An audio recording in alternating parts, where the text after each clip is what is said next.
Selamat sore kawan-kawan. Hari ini bulan September kita diskusi serial Kobam tentang peristiwa tragedi politik dan kemanusiaan sepanjang bulan September ya. Kira-kira terjadi tahun 65 dan 66, kira-kira begitu. Dan sampai sekarang peristiwa tersebut masih jadi pembicaraan ya. Dan kadang-kadang setiap bulan September juga beberapa pejabat politik ya masih ada yang mengangkat isu bahaya komunis, bahaya PKI ya. Nah, bulan September tahun ini agak sepi nih. Biasanya Kiflan Zen sama Gatot yang ngangkat isu bahaya komunis, bahaya PKI kira-kira. Sekarang September ini juga tumben sepi ya. Juga biasanya ini kan masa kampanye pemilu persaingan di antara pilpres juga partai-partai.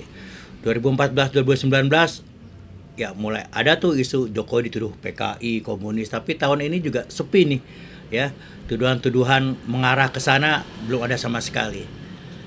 Nah, kita hari ini kedatangan Fadrik ya, seorang redaktur dari Tirto ID ya, sebuah situs yang banyak menulis tentang sejarah-sejarah secara populer kira-kira begitu. Dan Fadrik juga menulis buku tentang Nyoto, sejarah pemikiran nih kira-kira begitu ya. Itu diambil dari skripsinya ya, S1 di Fakultas Sastra UI ya, atau FIB, Fakultas Ilmu Budaya UI jurusan sejarah. Nah, Bung Fadrik, sebetulnya ada nggak sih makna kita membicarakan soal 65 ya untuk generasi sekarang, ada relevansinya nggak sih? Langsung nih Bang. Kalau dari saya sih pasti ada. Karena kan ini persoalan yang apa ya? Sebenarnya tuh udah sering banget kita omongin, diobrolin, bahkan sampai jadi debat, sampai apa ya? Dulu ada mungkin semacam konflik gitu ya. Tapi ya tetap aja, maksudnya belum ada penyelesaian yang konkret gitu. Ada beberapa semacam apa ya, tindakan afirmasi begitu, bisa disebut begitu, dari pemerintah. Cuman kan kayak mungkin ya tetap bisa kita syukuri meskipun telat gitu kan. Tapi tetap aja nih persoalan utamanya itu belum terselesaikan, yaitu ya yang dulu tuh pernah di sempat ada kayak semacam simposium gitu tentang 65 itu kan. Jadi gimana kita gimana kita melihat sejarah peristiwa itu sendiri, maksudnya ya tentu saja termasuk latar belakangnya gitu kan, apa yang bikin jadi semengerikan itu gitu kan. Terus kemudian kayak langkah rekonsiliasi kah, atau yang sering banget juga digaungkan itu permintaan maaf dari negara atas kesalahan yang mereka lakukan di waktu itu gitu, yang kayak gitu. Jadi saya pikir emang perlu untuk terus diomongin gitu sampai jadi gini kan, seringnya kita melihat yang peristiwa ini sebagai tragedi gitu, yang kemudian jadi kita kayak melihat itu tuh ya luka lama kan, kalau bisa nggak usah diungkit-ungkit lagi gitu. Ketika kita diungkit kan artinya kita perih lagi gitu. Lupakan kan. aja lah. Lupakan aja gitu. Kita melangkah ke depan kira-kira begitu. Masalahnya kalau itu dilupakan ya artinya kita juga mau melangkah pun ke depan akan terbawa terus. Gitu. Jadi akhirnya yang terjadi itu bukan melupakan tapi denial aja. Gitu, penyangkalan. Nah, itu yang nggak akan, maksudnya kalau kita menyangkal terus bahwa kita pernah punya sejarah kelam itu ya sampai kapanpun akan susah nih kita move on. Itu kan karena salah satu sebelum move on itu kan langkahnya yaitu tadi kita berhenti menyangkal gitu kan. Jadi dan apalagi sekarang ada generasi Z, generasi milenial yang baru-baru nih yang mungkin berjarak dengan peristiwa itu. Ya ini juga perlu tahu nih bahwa kita tuh pernah kayak gini loh, dan pentingnya bagi mereka untuk tahu ya itu supaya apa namanya tidak lupa. Terus kemudian nanti kalau misalnya ada diingatkan lagi jadi denial gitu kan, wah kok tiba-tiba ada gini, perasaan dulu nggak pernah ada tuh kayak gini gitu. Nah daripada kayak gitu, jadi perlu nih terus untuk dibicarakan gitu. Oke. Gitu. Iya, untuk penyelesaian peristiwa 65 tragedi kemanusiaan maupun truth kebenarannya apa yang terjadi itu menjadi penting sebetulnya. Menurut Bung Fadrik, kenapa masih terjadi penolakan? Siapa saja yang masih melakukan penolakan terhadap menyelesaikan kasus 65 di Indonesia? Masih ada nggak sih sebetulnya? Tentu masih, Bang. Terutama karena gini ya, karena ini kan menyangkut, ini soal yang maksudnya memang sangat sensitif gitu. Itu menyangkut karena tragedi ini dulu ya pastinya bersangkut paut dengan institusi militer gitu. Yang banyak sudah banyak ya penelitian yang seperti yang Cobham kan terbaru ada yang Jess Melvin itu bahwa terus kemudian Geoffrey Robinson udah di situ ada peran militer di situ menggerakkan huru-hara itu gitu. Terus kemudian nanti karena itu berkait juga nanti di akar rumput yang yang kemudian terjadi clash adalah kelompok-kelompok agama ya Islam, Kristen dengan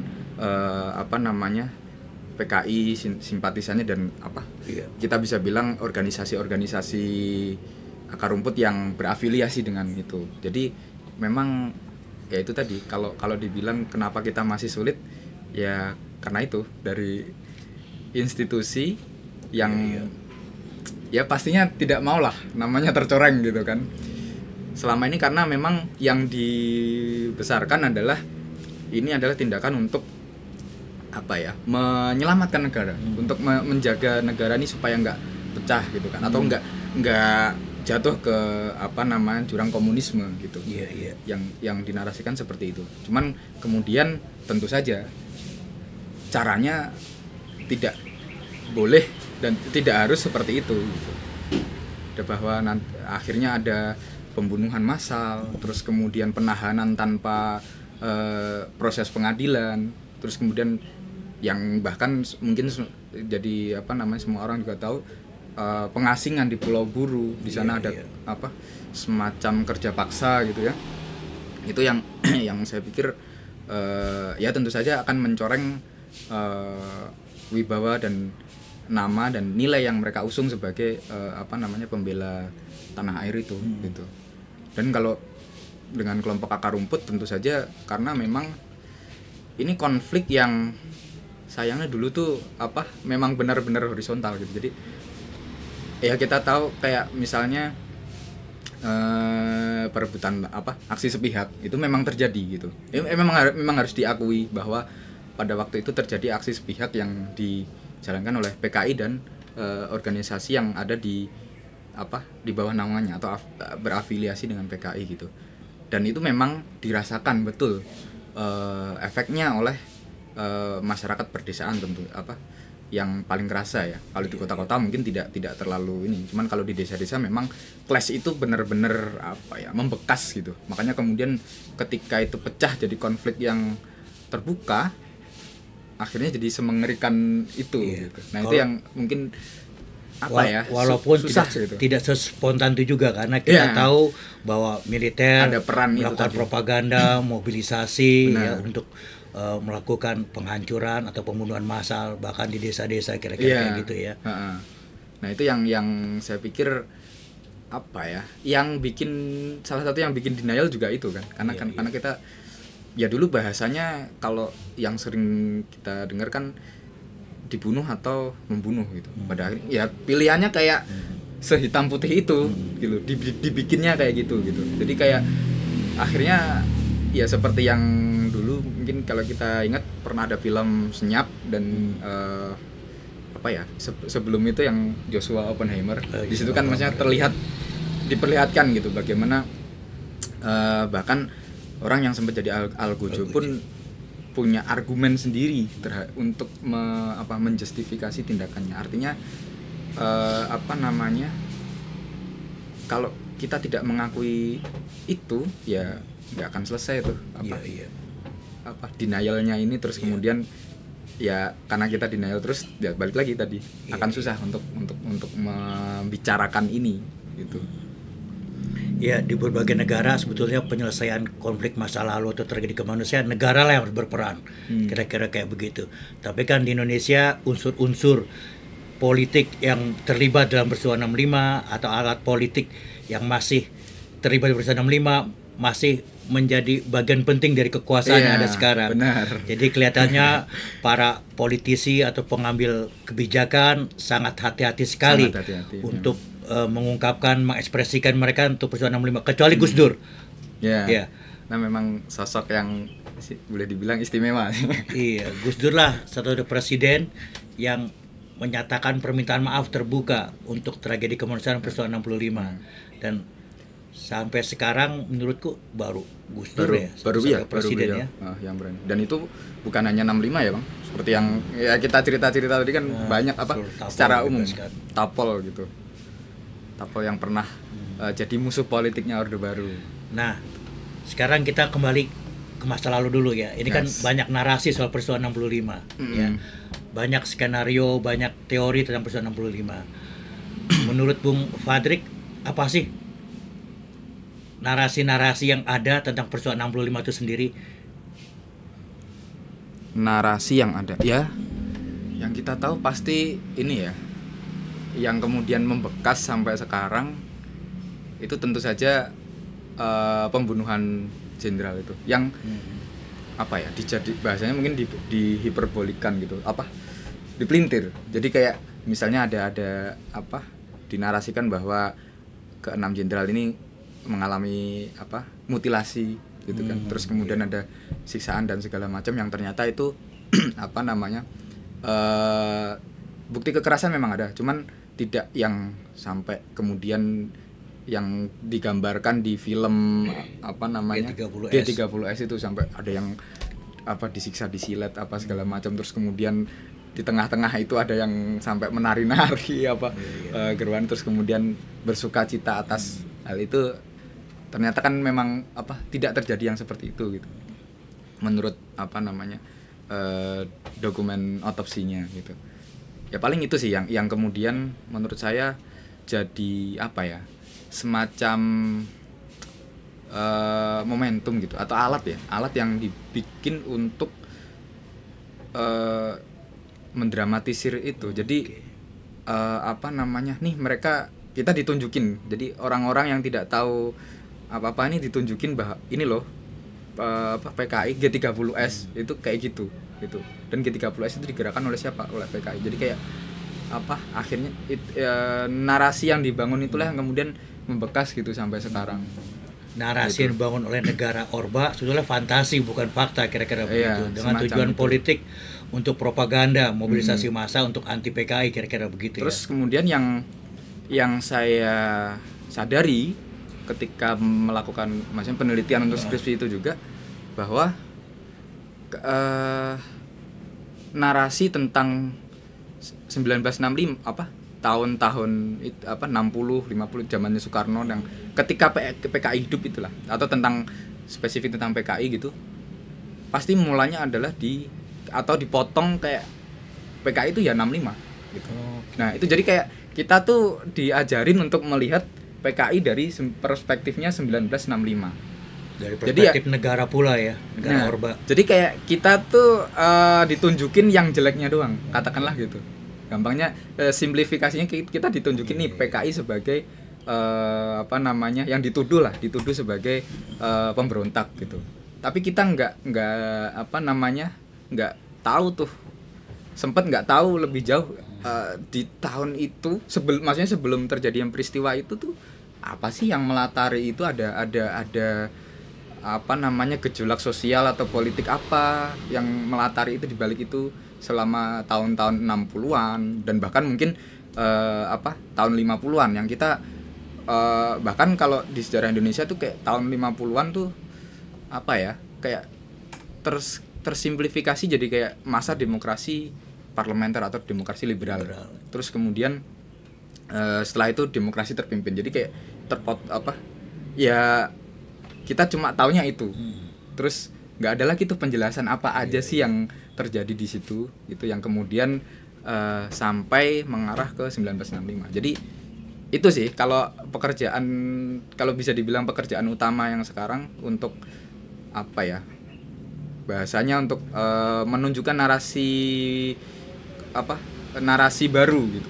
Jadi untuk melihat sejarah 65 tuh nggak dari tahun itu doang, tapi juga kita mesti tahu nih ke belakang tuh ada apa sebenarnya gitu. Iya, kita tahu bahwa PKI itu partai komunis ketiga terbesar di dunia ketika diajukan tahun 65. Bahkan ormas-ormasnya pun besar, ada Sopsi, ada Gerwani, ada Pemuda Rakyat. Klaimnya ada puluhan juta. Ada Barisan Tani Indonesia, ada Lekra, segala macam. Sebetulnya kenapa harus disembunyikan sejarah PKI sebelum 65? Apa sih yang ditakuti sebetulnya yang disembunyikan dari PKI sebelum 65 itu? Tentu, ini agak susah nih jawabnya. Karena sebenarnya mungkin bukan disembunyikan ya, tapi ya bahasanya disembunyikan. Cuman kayak kalau dari perspektif saya sih lebih kayak diseleksi. Jadi kita tuh kayak dikasih sejarah yang terseleksi gitu. Ya sepengalaman saya waktu di sekolah gitu ya. Kita tuh ya itu tadi. Jadi cuma tahu sejarah tahun 50-an setelah Indonesia merdeka gitu ya. Tahun 50-an, 60-an tuh ya cuman demokrasi parlementer, bahwa di situ ada banyak partai yang saling berkontestasi gitu kan, terus jatuh bangun kabinet yang besar-besar doang gitu. Sementara mungkin yang kayak misalnya pertarungan gagasan atau program ideologi itu kurang terlihat. Bahwa kayak misalnya mungkin kita ke blok dulu nih, ketemu tembok besar dulu bahwa PKI itu monster gitu. Tapi kita tuh nggak tahu kalau ternyata PKI itu punya program underbow-nya ini, organisasi-organisasinya di bawah dia itu punya program yang saya pikir untuk kesejahteraan umum kali ya. Iya, untuk kesejahteraan umum gitu. Yang kayak misalnya BTI, dia bikin koperasi untuk melawan rentenir. Jadi kan itu kan momok banget gitu lah di desa itu kan rentenir. Terus kemudian Gerwani, dia punya program pemberantasan buta huruf.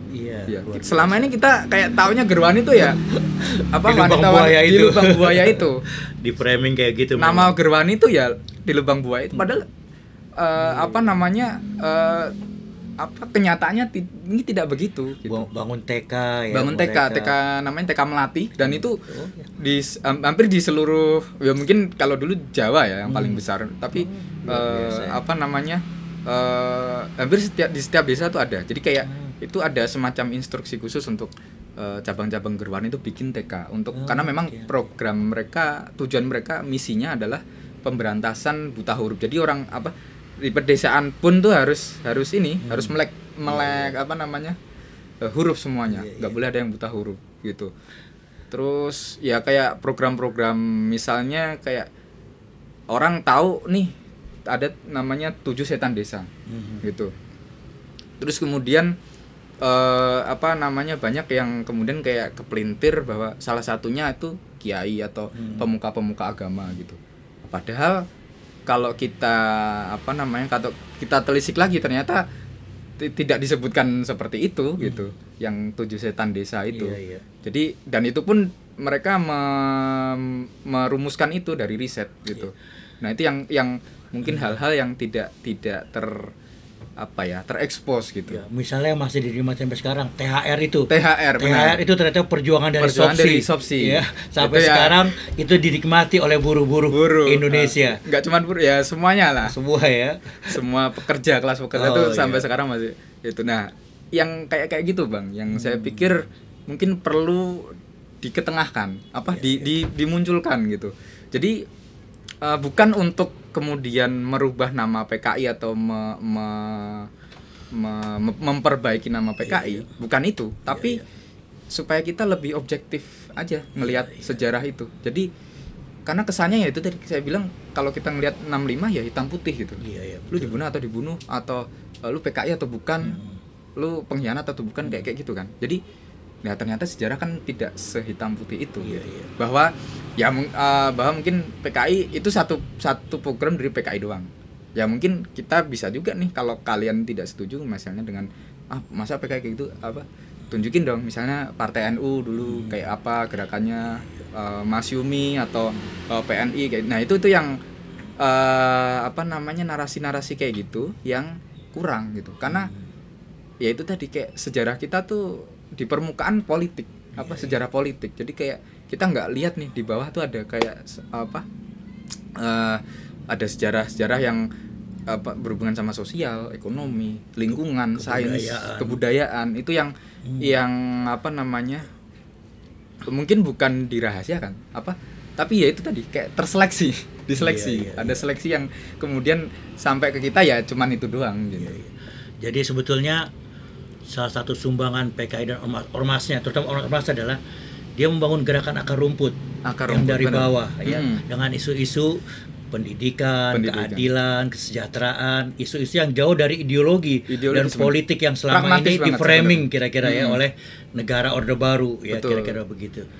Jadi kayak berat gitu kan kita ngomongin ideologi gitu, padahal sebenarnya ya PKI itu dan ya partai-partai yang lain padahalnya partai politik gitu. Ya artinya mereka ya pragmatis sebenarnya untuk menggait massa pada waktu itu, ya harus dengan program itu kan konkret. Nah itu yang nggak kelihatan tuh, harus dimunculin tuh penelitian sejarah yang artinya bukan cuma PKI sebetulnya mempunyai ormas-ormas di akar rumput yang melakukan gerakan sosial, ekonomi, pendidikan ya. NU punya, PSI punya, PNI punya ya. Artinya itu sebenarnya contoh baik bagaimana satu gerakan politik mempunyai basis di akar rumput. Ya, dan dia memajukan program-program akar rumput ya, bukan hanya program-program politik atau ideologi. Program-program akar rumput yang langsung mengena ke basis massa akar rumputnya, kira-kira begitu. Nah, itu kan nggak tercermin dari partai-partai sekarang. Beda nggak dengan partai sekarang yang 5 tahun sekali ikut pemilu atau pencapresan? Beda nggak itu dengan sekarang? Yang pasti mungkin kalau secara konteks pasti ada bedanya ya Bang. Cuman karena saya tidak mendalami politik yang kontemporer ini, jadi saya mungkin nggak bisa bilang. Cuman kalau sudah ada artinya harus diperkuat gitu. Karena ya selama ini kita belum lihat nih terutama di masanya Pak Jokowi ini kan kita ngelihat banyak sekali konflik agraria konflik-konflik kayak misalnya perebutan lahan yang kemudian seperti di Wadas gitulah. Jadi untuk bendungan, terus kemudian di Rempang yang paling baru yang paling baru di Rempang, terus kemudian di Maluku untuk nikel banyak sekali yang kemudian tanah-tanah adat itu dialihfungsikan gitu. Untuk investor. Itu kita belum lihat tuh peran kalau kita ngomongin di sini partai politik ya peran kader mereka mengadvokasi rakyat itu. Iya, gini. Kan seharusnya partai politik itu kasih pendidikan politik ke basis mereka, ke masa rakyat, kira-kira begitu. Dan itu dilakukan melalui ormas-ormasnya ya. Sebelum 65 PKI, PSI, PNI melakukan pendidikan politik melalui ormas-ormasnya di luar momentum elektoral atau pemilu. Benar. Kalau yang partai-partai sekarang kan hanya setiap 5 tahun sekali lah mereka muncul bicara kepada rakyat, kira-kira. Itu perbedaannya mendasar nggak menurutmu? Cukup sih. Mungkin secara kalau kita lihat di permukaan gitu ya Bang. Jadi saya nggak berani bilang itu mendasar atau enggak. Cuman yang kelihatan sekarang adalah kayak nggak ada nih bedanya ideologi antar partai gitu. Jadi kayak ya PDI mau PDI mau Demokrat mau ini kayaknya sama aja gitu. Jadi tidak ada ideologi yang sangat distintif gitu di antara mereka. Ya katakanlah kayak PDI mungkin mengusung pemikiran Soekarno, tapi sejauh mana mereka kemudian mengimplementasikan atau mempraktekkan ide Soekarno, karena sekarang mereka lagi berkuasa ya di pemerintahan atau di bawah lah.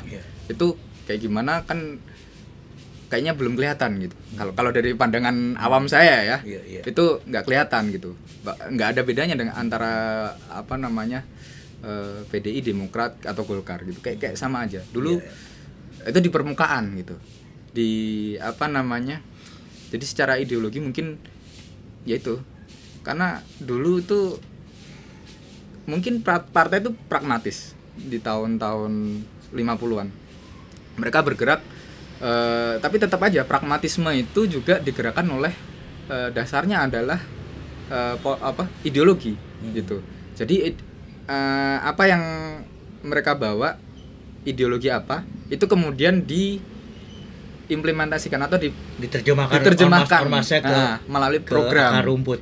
Itu yang apa namanya perlu. Nah, kalau sekarang orang-orang nggak ada ideologi, lalu apa yang diterjemahkan gitu ke masyarakat? Mungkin kita bisa bilang ya, kayak mungkin Demokrat kalau sekarang kan jargonnya perubahan, perbaikan gitu. Tapi yang kayak gimana? Nah, itu yang mungkin apa perlu dielaborasi gitu.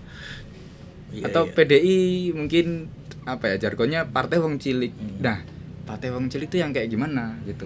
Apakah sekedar apa namanya menampung aspirasi minoritas ataukah apa gimana? Maksudnya harusnya ada program pengupahan yang adil untuk buruh, benar, yang gitu, konkret cilik, gitu. Ya. Program untuk petani miskin yang tidak punya tanah di desa kayak gitu kira-kira ya. Jadi pentingnya ideologi itu di situ, bukan sebagai dasar perbedaan sebenarnya, tapi ya orang kan bergerak tuh awalnya dari ide dulu. Dari ide. Kalau mereka nggak punya ide, nggak punya gagasan, lalu mau ngapain? Itu aja sih kalau dari saya. Mungkin kalau menghubungkannya dari yang dulu sama sekarang ya, apa kayak mungkin perbedaannya. Ya itu juga mungkin yang membuat partai-partai sebelum 65 punya kekuatan real di akar rumput. Benar. Ya kira-kira begitu. Karena orang mendukung partainya karena mereka tertarik ada pada program-program ditawarkan melalui ormas-ormasnya. Kira-kira begitu. Tidak hanya mencoblos si A, si B, si C, si D kayak sekarang kira-kira. Dan yang perlu diketengahkan juga tidak kemudian mereka masuk begitu aja daftar terus kemudian jadi PKI, jadi NU, jadi apa Masyumi, tapi ada pendidikan tuh di situ. Kayak ya yang apa kebetulan yang saya pelajari kan PKI, jadi yang saya tahu adalah PKI. Mereka nerima apa namanya kader itu lewat pendidikan dulu. Jadi ada pendidikannya gitu. Terus begitupun organisasi-organisasi yang berafiliasi sama mereka. Kayak BTI itu ada misalnya kayak program koperasi mereka. Jadi ada pendidikannya nih. Mereka mendidik petani-petani itu apa kayak kemarin nih ada tulisan di Tirtot yang bahas tentang itu.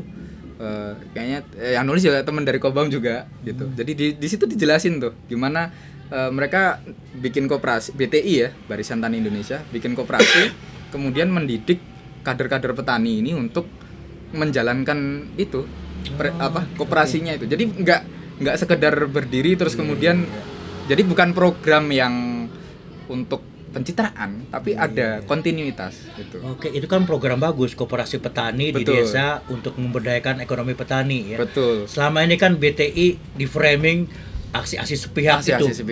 Ketutup sama itu. Bahwa BTI juga punya program-program yang sebetulnya bisa direplikasi oleh kelompok petani manapun, ideologi apapun kira-kira gitu ya. Memperkuat ekonomi desa dan ekonomi petani kira-kira begitu ya. Betul. Itu yang saya pikir apa ya? Ya saya juga belum ngelihat tuh kayak gitu dari katakanlah kalau dulu digerakkan oleh partai ya sekarang kayak perlu ditulis itu. Iya, perlu ditulis itu. Kayaknya kayak harus nulis itu tuh. Koperasi petani BTI. Tapi ya kita lihat Bang. Karena itu contoh menarik ya di luar framing yang dibangun oleh negara Orde Baru ya. BTI itu kan selalu aksi sepihak itulah dibentrokan dengan yang namanya pemilik-pemilik tanah di desa. Padahal ada juga kegiatan mereka yang jauh lebih populer, jauh lebih memberdayakan kaum petani ya, tapi itu dihilangkan.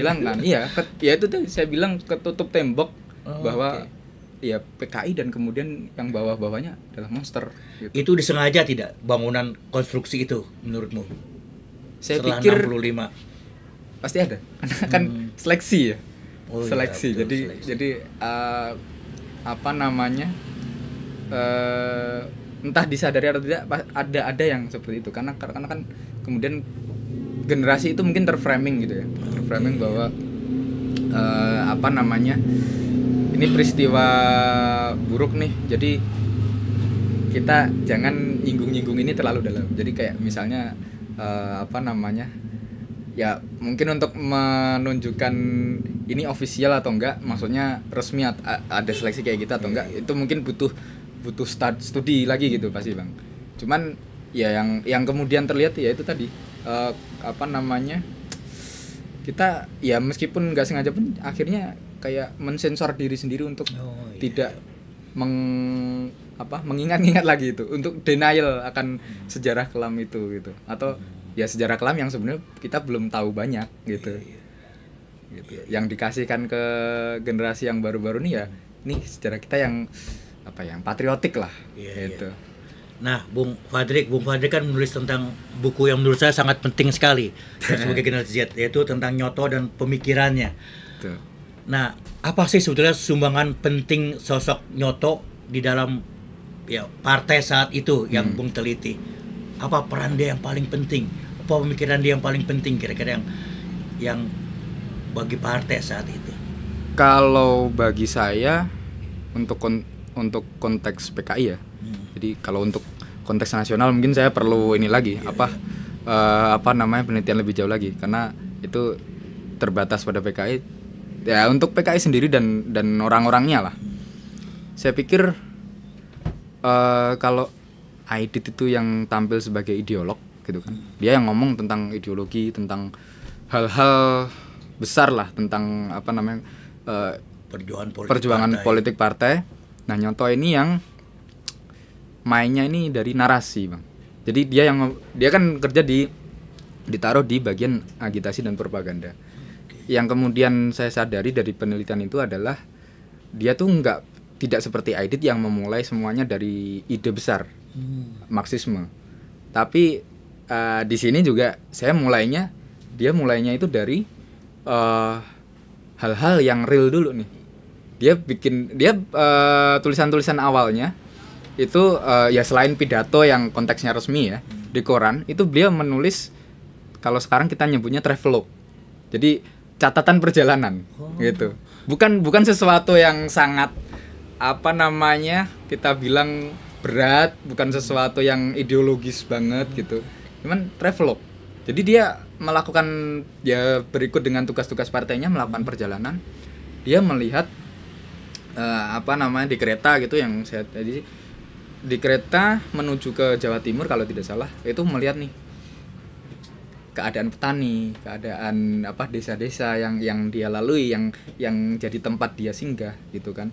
Kemudian dia ceritakan di situ apa kalau sekarang mungkin travelogue kita ngelihat wisata nih, pandangannya wisata gitu, sesuatu yang eksotik. Yang dilihat Nyoto adalah ketimpangan gitu di desa-desa itu yang dia ketengahkan di travelogue-nya itu. Jadi selain apa namanya dia bikin catatan apa kayak saya lagi ke sini terus nanti ke sana terus ada acaranya sini, dia juga ngasih insight nih ke kita apa keadaan real yang ada di akar rumput.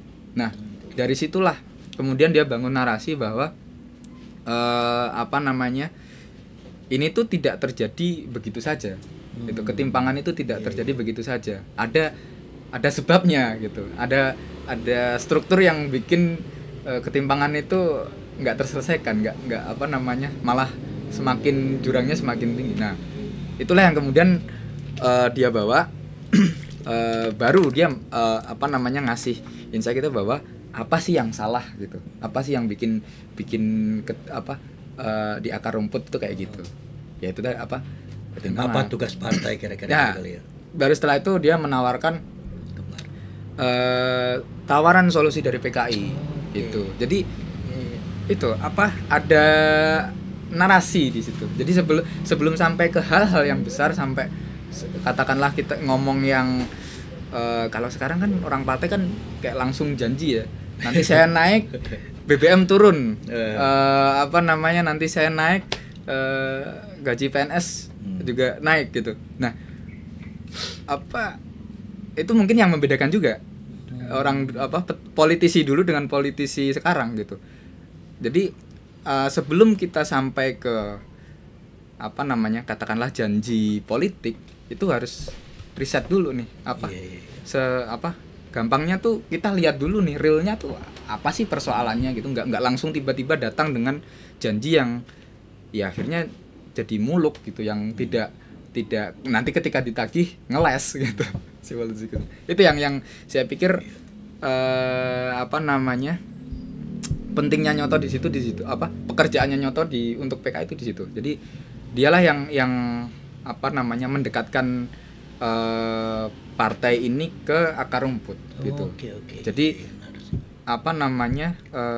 agitasinya, propagandanya tuh bukan lewat ya pastilah ada propaganda resmi, maksudnya yang kayak partai ini tuh mengusung apa yang dia usung, ide-idenya apa, itu pasti ada. Cuman kemudian untuk yang di bawah-bawah nih, yang akar rumput nih, yang awam terhadap bahasa-bahasa politik, nah dia mulainya dari situ, narasi dulu nih gitu. Jadi orang tuh tergerak dulu, baru kemudian ikut, terus ya akhirnya dididik ada sekolah partai itu, baru tuh mereka mengkonkretkan ide-ide yang mau mereka bawa, janji-janji yang mereka bawa lewat program-program yang kemudian ya seperti kita lihat ke koperasi, terus TK, sekolah kayak gitu. Bahkan kan bahkan yang organisasi kesenian pun Lekra, kita punya turba ya. Turba, terus ada mereka punya metode-metode itu yang ya jadi nggak ngasal gitu. Bukan sesuatu yang tiba-tiba ada gitu. Itu sih yang saya pikir penting dari Nyoto. Dan dia ngebangun ini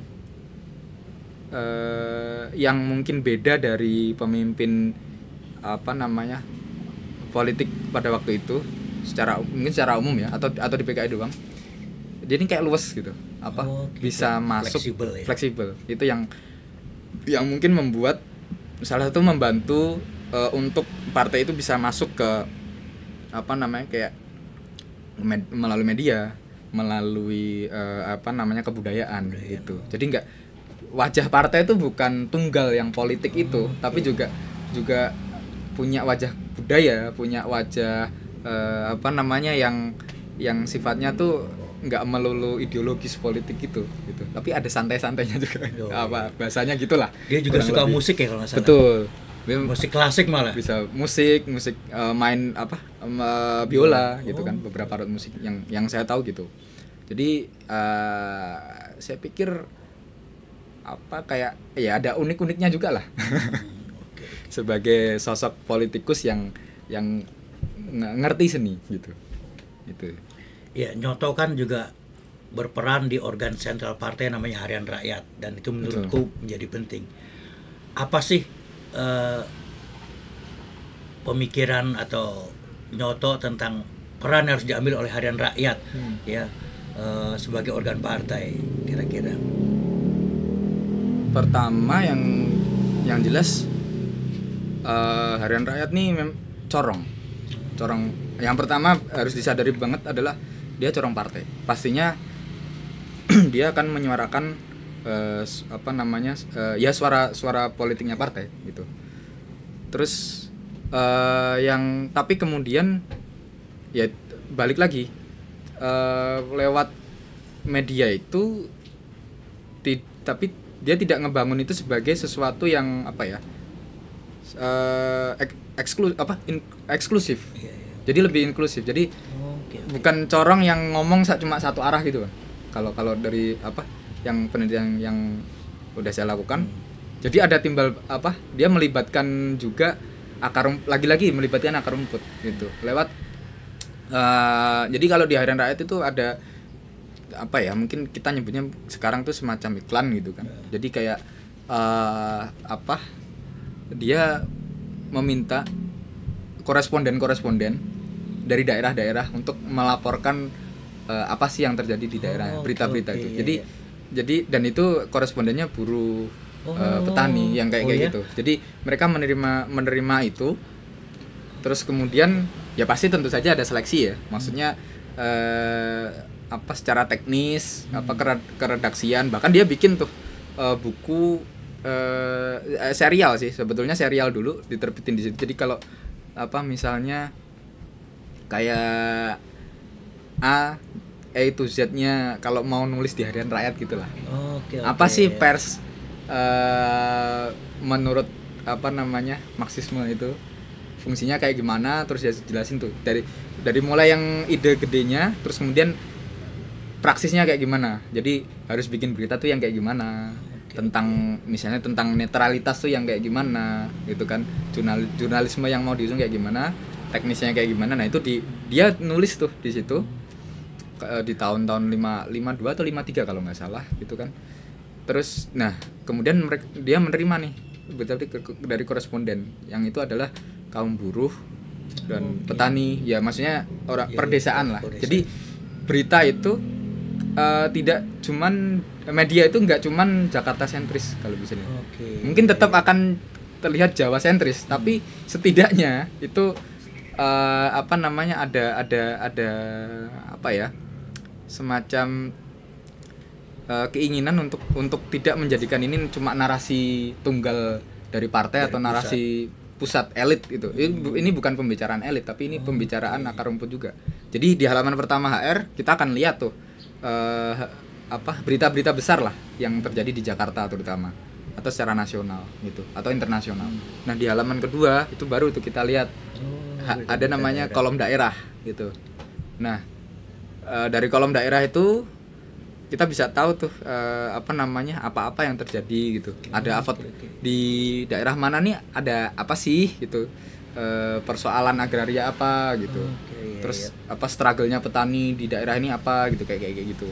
Terus kemudian baru nah ini juga yang kemudian terlihat perkembangannya itu.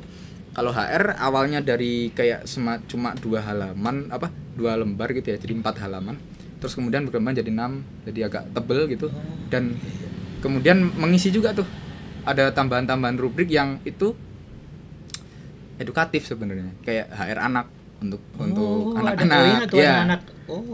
Kalau nggak salah kayaknya ada penelitiannya juga tuh. Tapi saya lupa, tapi mungkin atau kalau belum ya harus diteliti tuh. Ada HR anak, HR remaja begitu, terus kemudian ada untuk segmen-segmen tertentu untuk perempuan juga ada. Rubriknya. Rubrik untuk perempuan juga ada. Terus kemudian ya tentu saja kalau nyoto tuh seni pasti. Ada ruang seni juga. Ada ruang seni HR Minggu di HR Minggu. Itu malah cukup ini ya, ruangnya terbuka sangat luas di situ. Ada mungkin 3 atau 2 halaman gitulah di kalau di HR Minggu itu. Jadi ya itu tadi nggak cuman isinya tuh melulu yang apa, pertama dia memang corong partai tapi nggak melulu bahwa isinya hanya politik. Isinya tuh yang berat-berat yang ini, tapi juga jadi ada isinya tuh beragam gitu Bang. Jadi kita kayak media-media sekarang juga ya, ada rubrik perempuan, rubrik anak, rubrik sastra sebetulnya. Semacam itu. Ya mungkin ini dilakukan juga apa sama media-media lain. Cuman yang mungkin perlu diteliti juga adalah seberapa intensif gitu. Dan pengaruhnya seperti apa gitu. Itu yang mungkin perlu ditelisik gitu. Tapi ya itu tadi dulu kebanyakan media boleh jadi adalah corong partai. Tapi yang corong partai yang kayak gimana dulu gitu. Itu aja. Ya Mas Umi juga punya, mungkin kalaupun tidak punya yang resmi paling tidak afiliasi lah gitu kan. Semacam itu. Ini kan juga ada gosip kayak ada perpecahan di antara Nyoto dengan Politbiro yang lain. Apa indikatornya tiba-tiba nama Nyoto hilang dari redaktur Harian Rakyat di tahun-tahun terakhir ya menjelang 65. Itu kenapa ya, bisa cerita nggak? Betul nggak ada misalnya Aidit tidak suka dengan Nyoto kemudian dia diberhentikan? Kalau dari itu agak susah ya. Karena memang tahu gimana. Karena memang ini ya, masih sifatnya spekulatif begitu.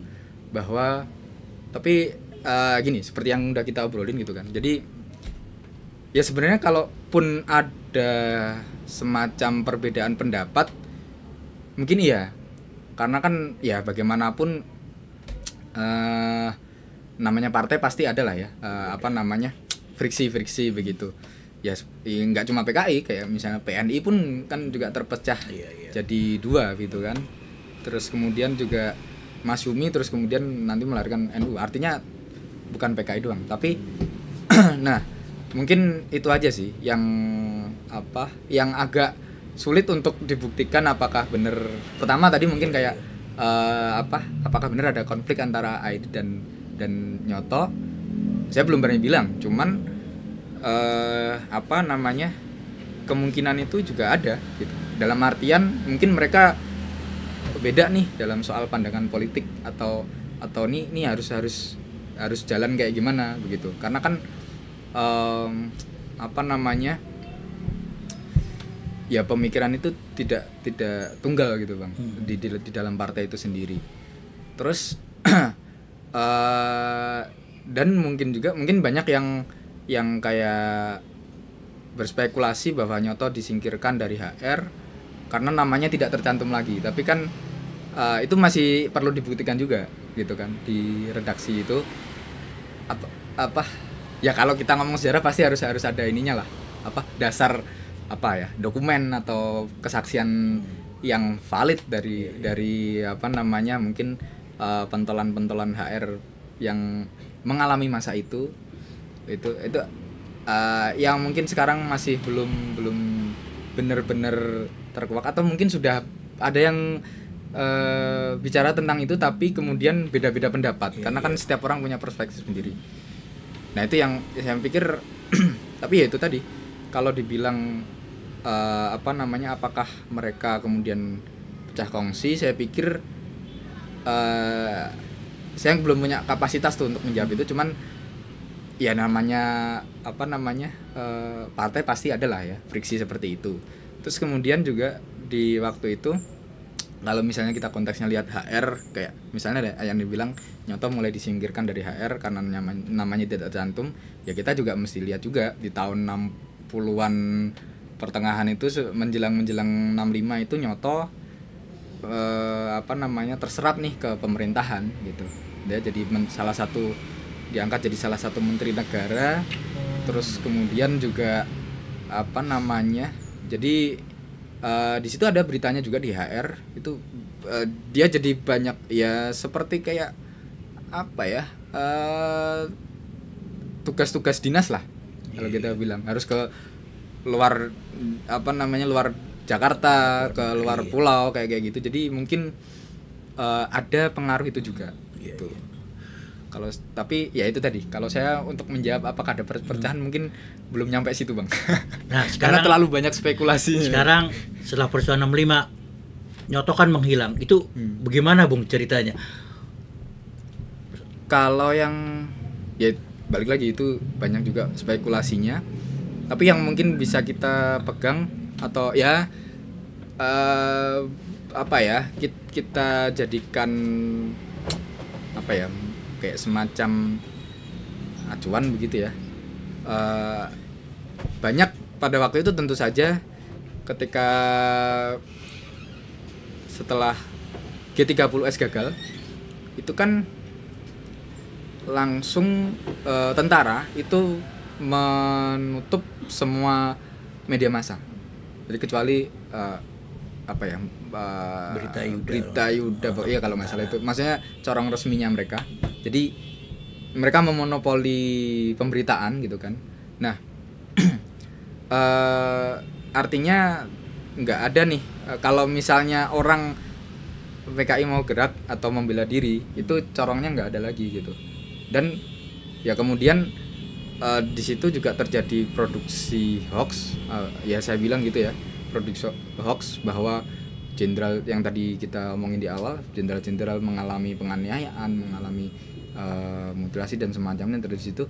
Artinya di situ nama PKI-nya benar-benar, maksudnya mereka benar-benar menuduh bahwa PKI jadi jadi pelaku, dan kemudian citranya pasti hancur lah ya. pasti hancur. Artinya ya tidak mungkin, agak riskan juga tentu saja untuk mereka speak up gitu di waktu-waktu itu gitu. Meskipun mungkin masih bisa kalau kita bilang secara politik, ada yang bilang Nyoto ini karena sudah jadi menteri negara terus kemudian ada kedekatan khusus dengan Soekarno gitu. Mungkin bisa, tapi kan tidak serta-merta langsung bisa menyelamatkan juga gitu kan. Jadi ya kita berpegang pada itu aja. Maksudnya yang terjadi kemudian adalah ya itu tadi, spekulasi kita nggak tahu nih. Tapi terakhir katakanlah Nyoto dan Lukman masih sempat hadir tanggal 5 Oktober di rapat kabinet dengan Soekarno gitu. Terus Aidit kan yang kita tahu ini ya terbang ke Jawa Tengah ya, ke Jawa Tengah gitu kan. Terus kemudian tertangkap dan dieksekusi entah di mana, yang kita tidak tahu makamnya atau tempat dia dikubur di mana. Nah ya saya pikir kalau melihat polanya yang terjadi di Adit itu kemungkinan juga terjadi ke Nyoto dan bukan Nyoto doang, mungkin petinggi-petinggi PKI yang lain juga gitu Bang, yang hilang yang hilang itu. Nah karena ya itu tadi, karena mereka tidak bisa membela diri, dan kalau membela diri pun kayak suaranya bakal tenggelam gitu kan. Jadi ya itu tadi, udah nggak bisa membela diri dan pemberitaan di monopoli, jadi akhirnya ya menghilanglah itu. Yang sampai ke kita pada akhirnya ya spekulasi tentang itu. Cuman memang mungkin dari dari yang saya baca-baca gitu ya, ada dibilangnya dia bersembunyi juga seperti halnya pemimpin PKI yang lain dan berpindah-pindah tempat, tapi mungkin tidak sampai keluar Jakarta gitu, karena ya tentu akan sangat riskan kalau keluar Jakarta di waktu itu gitu. Iya. Oke, artinya sampai sekarang Nyoto kemungkinan besar bernasib sama lah dengan para pimpinan PKI yang lain ya. Iya. Cuma memang saksi-saksi, fakta-fakta dan apa yang terjadi ketemu, sebenarnya itu yang belum bisa kita konfirmasi. Gitu. Oke, Bung Fadrik, kita kembali ke peristiwa 65 ya. Nah, kehancuran PKI ini kan menurut beberapa bacaan saya ada faktor eksternal, ada faktor internal yang menyebabkan. Faktor eksternal jelas konsolidasi politik angkatan darat ya, yang dan sekutu-sekutunya yang jelas sangat anti PKI saat itu. Betul. Ya, kedua perang dingin ya, jelas Amerika dan CIA sangat berkepentingan berhubungan dengan angkatan darat untuk menghancurkan politik progresif di Indonesia yang dipimpin oleh PKI saat itu ya, kira-kira begitu. Tapi juga ada faktor-faktor internal ya. Kita tahu faktor internalnya Sudisman menulis kritik otokritik ya, soal kesalahan ideologi, politik dan organisasi ya. Kritik dia terhadap kehancuran PKI, ada kesalahan strategis secara politik, ideologi dan organisasi. Tapi juga ada yang namanya biro khusus ya, secara internal. Satu biro yang dibentuk oleh Aidit ya, juga nih. Yang dan Sam Kamaruzzaman ya, yang katanya orang angkatan darat yang ditugaskan Aidit untuk mengetahui politik di angkatan darat. Tapi kemungkinan juga dia orang angkatan darat yang ditugaskan untuk mengetahui perkembangan PKI juga atau strategi PKI, kira-kira begitu. Nah, kedua faktor itu loh menurut saya berpengaruh terhadap kehancuran PKI pasca Gestok 1965. Betul. Ya, kira-kira begitu. Nah, tapi sebetulnya yang paling menderita pasca Gestok adalah demokrasi di Indonesia. Ya, kira-kira gitu. Ya, apa dampak Gestok 65 terhadap demokrasi dan politik kerakyatan di Indonesia? Apa dampaknya kira-kira setelah itu? Ya, yang jelas secara ya kita seperti yang kita tahu ya, kita akhirnya Soeharto ngambil alih gitu. Dan mungkin di taraf tertentu di sebelum katakanlah 69 70-an gitu kan, dia masih populis nih. apa. Jadi kita ngomongnya setelah dia berhasil menghantam PKI dan apa namanya melarang partai itu setelah Super Semar.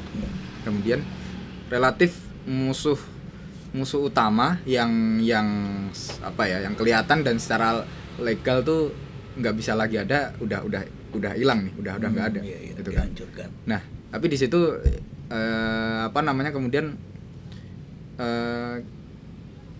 apa tidak serta merta kemudian demokrasi itu turun sebenarnya.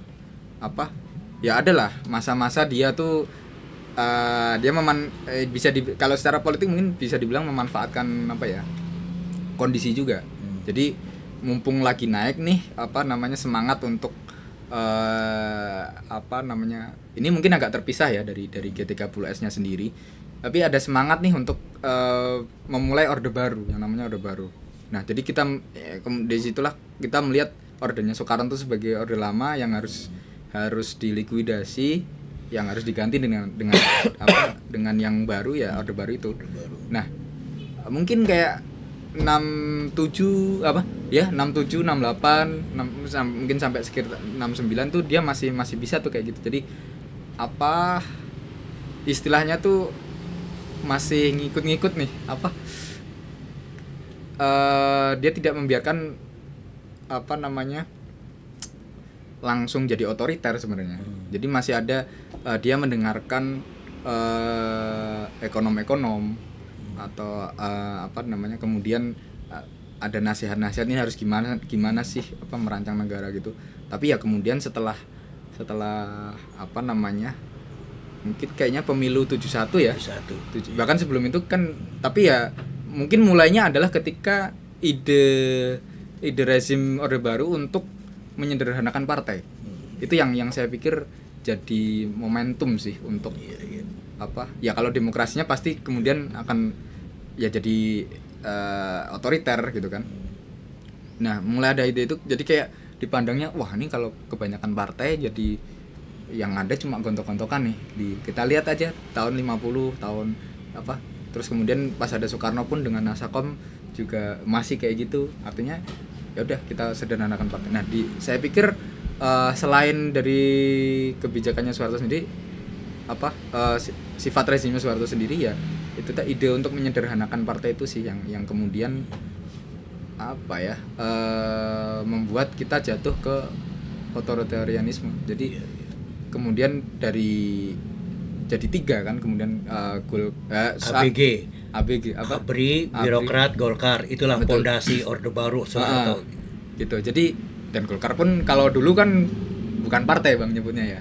Jadi ada, kalau kita ngomongnya peserta pemilu di masa orde baru itu dua partai dan 1 golongan karya gitu kan. Partainya satu PDI, 1 P3 gitu. Nah, itu saya pikir yang kemudian karena nggak ada yang nge-challenge nih, yang mampu ngasih challenge untuk artinya jadi oposisi terhadap kebijakan-kebijakan yang nanti diterapkan oleh orde baru. Itu kan ya kita bisa bilang PKI gitu kan, itu udah nggak ada gitu. Terus kemudian setelah PKI nggak ada, Soekarno sendiri juga sudah tidak punya kekuatan politik yang real gitu kan ya. Terus kemudian orang-orang pun bersemangat untuk bikin orde baru. Nah, Soeharto menunggangi itu. Terus kemudian pun orang-orang yang kemudian mendukung orde baru itu beberapa ada yang waduh ini nggak gini nih, yang dulu kita cita-citakan tuh nggak kayak gini nih gitu kan. Nah, itu kemudian kan ada kemudian petisi 50 yang para petinggi pejabat negara yang kecewa dengan Soeharto. Terus kemudian ya ada apa namanya beberapa tokoh politik yang kayak apa lone wolf gitu kan, tapi kemudian tersingkir. Nasution, Hatta bahkan juga ikut disingkirkan. Ikut tersingkir kemudian. Jadi apa namanya? Yaitu karena nggak ada yang men-challenge lagi apa namanya rezim itu, ya udah jadinya. Dan apalagi Soeharto sudah melakukan konsolidasi kekuasaan, ya akhirnya seperti yang kita tahu lah terjadi. Jadi mungkin kalau disimpulkan setelah peristiwa Gestok 65, jalan kapitalisme orde baru berbarengan politik stabilitas betul. Ya, orde baru ya. yang dimana menyederhanakan partai-partai, melakukan difungsi ABRI secara masif ya, Betul. dari RT, RW, lurah, camat, bupati ya, itu semua militer semua di zaman Orde Baru, kira-kira begitu. Terus kemudian yang mungkin perlu kita ingat lagi tuh Litsus. Iya. Yang jangan sampai dilupakan, salah satu instrumennya Orde Baru itu Litsus. Jadi dia tidak membiarkan oposisi tumbuh dengan Litsus itu. Jadi kesannya adalah yang kemudian PKI ini kena stigma orang-orang yang korban-korban 1965 ini, yang ya itu kan tidak cuma PKI doang. Itu tidak Soekarnois juga ikut loyalis Soekarno itu juga ikut kena gulung gitu kan. Nah, terus kemudian juga partai-partai Islam, kelompok-kelompok Islam politik juga ditekan juga kan pada waktu itu. Nah, kemudian artinya ya itu tadi saya bilang tidak ada yang dia selain menyingkirkan challenge terbesar, potensi yang bisa challenge dia, yaitu PKI itu tadi di tahun 65. Dan dia tidak akan membiarkan, Orde Baru ini tidak membiarkan muncul bibit yang nanti bisa jadi challenge, yaitu ya lewat Litsus tadi, penelitian khusus. Jadi kan kita kalau mau ada satu orang-orang yang katakanlah pernah ditangkap dan dianggap terlibat di G30S itu kan ada golongannya A, B, C itu, KTP-nya dikasih ET, label ET, bahkan keluarganya yang tidak terlibat sama sekali kena jadi label satu ET itu kayak semua. satu circle gitu bang, satu circle. Nah itu mereka tidak bisa masuk ke birokrasi, tidak bisa dipersulit untuk kerja formal, bahkan kayak perusahaan-perusahaan pun yang kemudian menerima mereka itu harus lapor ke Kopkamtib gitu kan, harus melaporkan ini orang gimana gitu kan di tempat lu gitu. Nah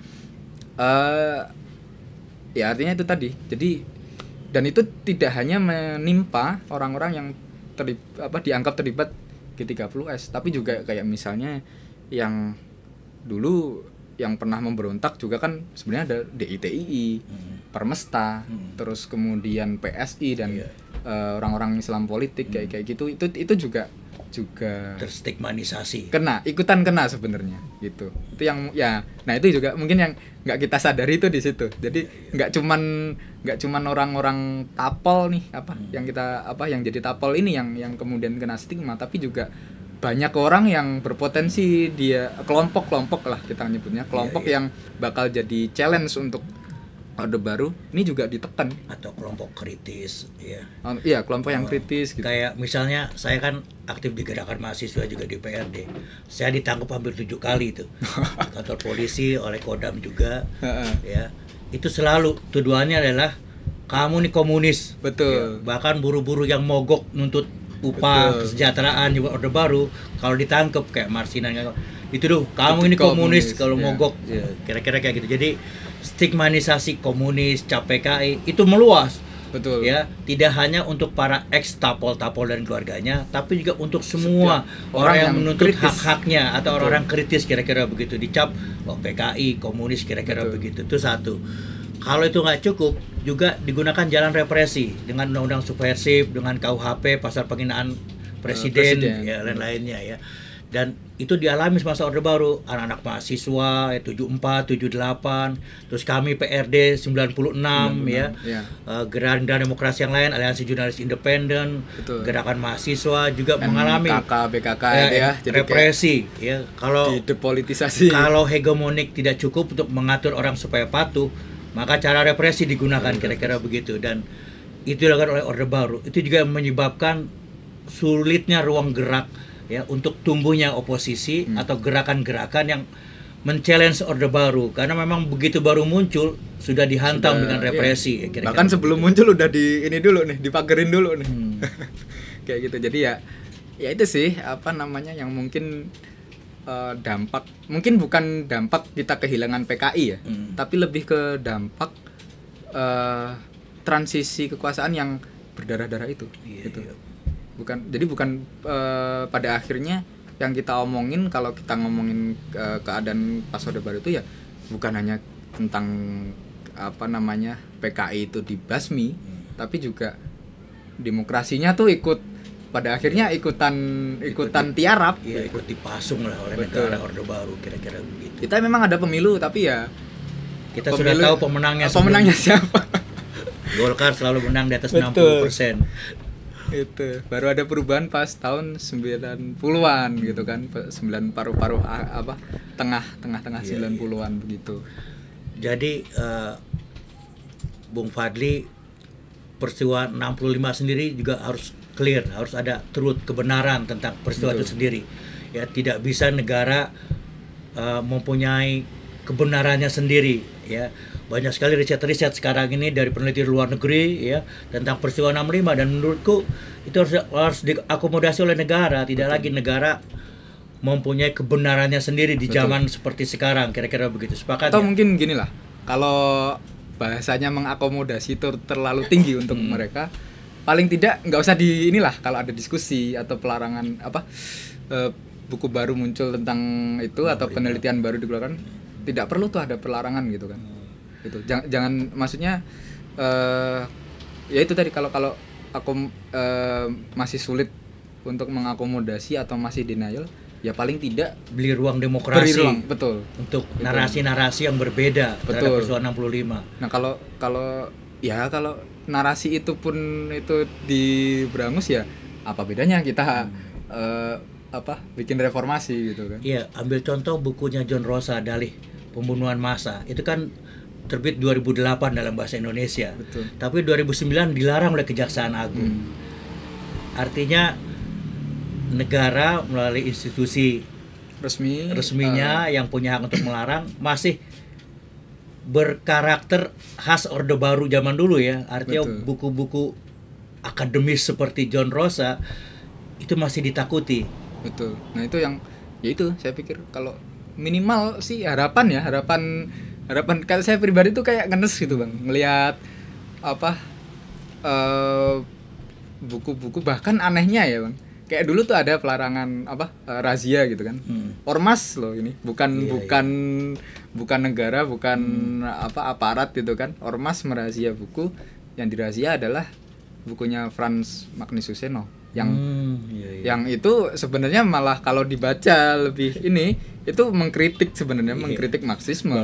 Tapi karena judulnya adalah pengantar Marxisme, kemudian disamaratakan bahwa itu ngomongin pokoknya ngomongin Marxisme, mengajak orang untuk menjadi Marxis, artinya mengajak kira-kira. Gitu kan, menjadi komunis, ya, kira-kira kan, begitu. Ya nggak fair juga. Artinya ya orang-orang yang melarang itu ya minimal tidak ngebaca itulah, tidak membaca buku dan nggak tahu nih apa yang sebenarnya mereka larang tuh apa gitu. Cuman sekedar pokoknya ada kata-kata Marxis, ada kata-kata komunis, ada kata-kata sosialis, harus dilarang gitu. Artinya ya nalar akademisnya nggak jalan. Ya nggak usah nalar akademis lah, maksudnya common sense-nya gitu loh. Common sense gitu, untuk itu tuh nggak jalan gitu. Itu yang sangat, kalau menurut saya ngenes sih gitu. Perlu mestinya ya itu tadi, kalau tidak mau mengakomodasi, masih tidak mau mengakomodasi, paling tidak hentikanlah praktik-praktik pelarangan atau diskusi kayak gitu. Itu tuh mesti justru malah harusnya diperluas gitu, biar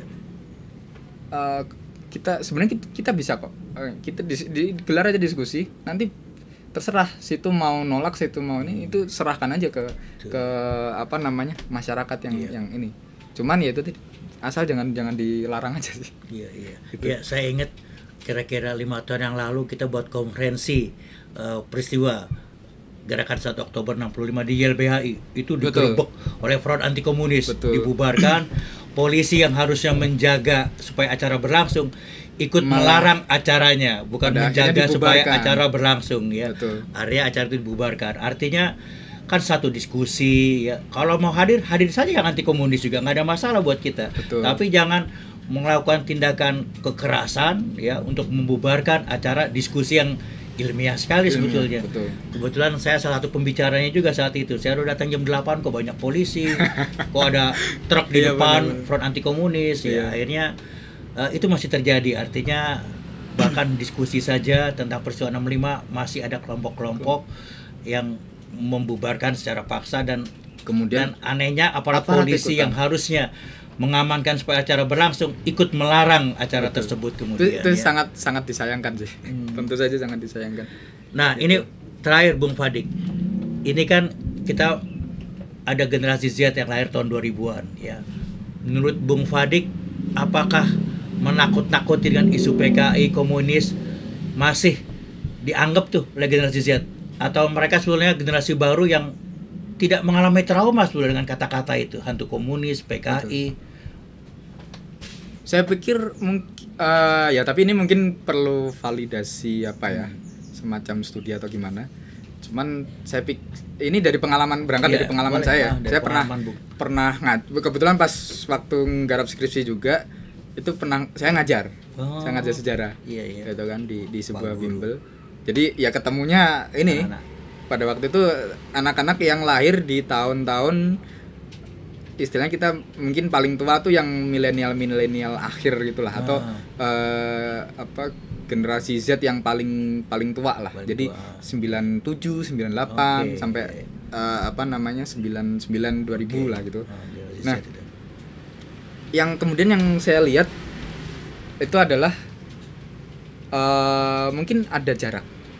Yang pertama adalah mungkin mereka berjarak gitu, tidak apa namanya, bukan dalam artian menghindari ya, tapi lebih ke kayak oh kita pernah ini ya, pernah kayak gitu ya, apa ketika materi itu disampaikan gitu kan, terus kemudian seperti baru tahu gitu seperti baru tahu, betul.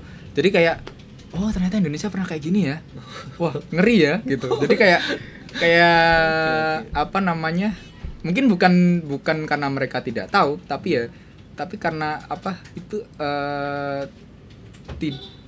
tidak atau belum diomongkan, nggak pernah jadi pembicaraan di apa namanya, mungkin di rumah, mungkin di kalangan mereka gitu. Nah itu saya pikir apa ya, yang pertama yang terasa adalah berjarak itu. Nah ini kalau saya merefleksikan itu sebenarnya ada dua bang, apa kayak ini semacam, mungkin bukan bahasanya pisau bermata dua gitu ya, artinya mereka berangkat dari ketidaktahuan, artinya setelah kita kasih tahu oh ternyata ada sejarah seperti itu, generasi apa kita nih sejarawan nih yang harus atau peneliti atau ini yang mengarahkan nih mestinya. Jadi apa namanya, apakah mereka akan kita bawa untuk mengulangi lagi denialnya orang-orang tua kita, atau kita sendiri?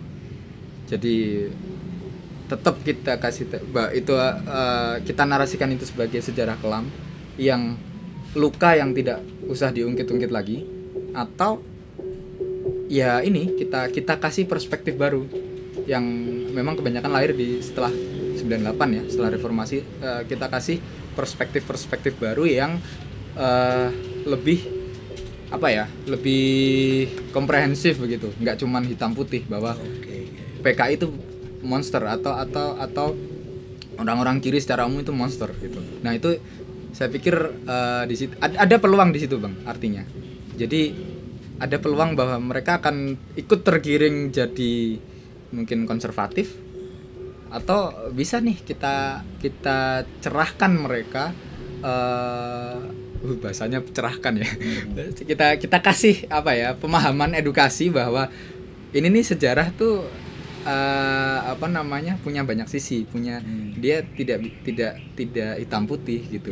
Artinya apa namanya, kita kasih narasi baru yang itu mungkin bisa mengarah ke konsolidasi. Saya ingat betul dulu waktu polemik ada apa namanya, simposium 1965, saya lupa nama ketuanya dari Lemhanas itu ngomong. Jadi maksud sebenarnya adalah untuk mengarah ke rekonsiliasi begitu kan. Agus Wijoyo Ya itu kan sebenarnya dibikin itu untuk mengarahkan kita ke rekonsiliasi. Mungkin memang masih jauh jalannya, tapi setidaknya mulai dipikirkan, mulai didiskusikan gitu. Jadi sebenarnya pemikiran yang bagus bahwa itu memang harus diomongkan gitu kan. Negara memfasilitasi betul ya tentang peristiwa 65 dari perspektif korban 65 saat itu. Nah, beliau waktu itu setelah ada polemik itu kemudian merefleksikan bahwa wah kayaknya nggak mungkin terjadi di generasi dia. Artinya maknanya sekarang di zaman ini ketika orang-orang yang masih terkait dan atau punya luka tersendiri dan terkait dengan itu masih hidup atau nah itu artinya ada harapan untuk kita melakukan itu, rekonsiliasi atau apapun lah bahasanya itu.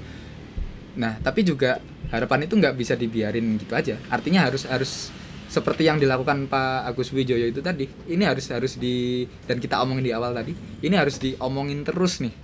Biar karena bukan dilupakan tapi harus dibicarakan dan diselesaikan begitu. Nah, karena kalau di generasinya beliau itu tidak atau generasi sekarang ini tidak bisa tercapai atau sulit tercapai, artinya kan itu ada harapan untuk tercapai di generasi Z gitu kan. Nah itu makanya generasi Z ini itu saya pikir punya peluang juga, ada riskannya juga.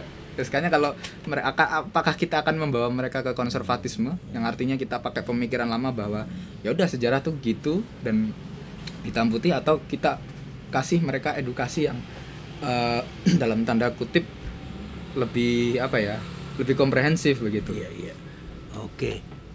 Oke, Bung Fadli, kayak kita sudah sampai di akhir acara ini ya. Tapi paling tidak saya simpulkan bahwa peristiwa 65 tidak boleh secara hitam putih seperti negara menarasikannya, kira-kira begitu ya.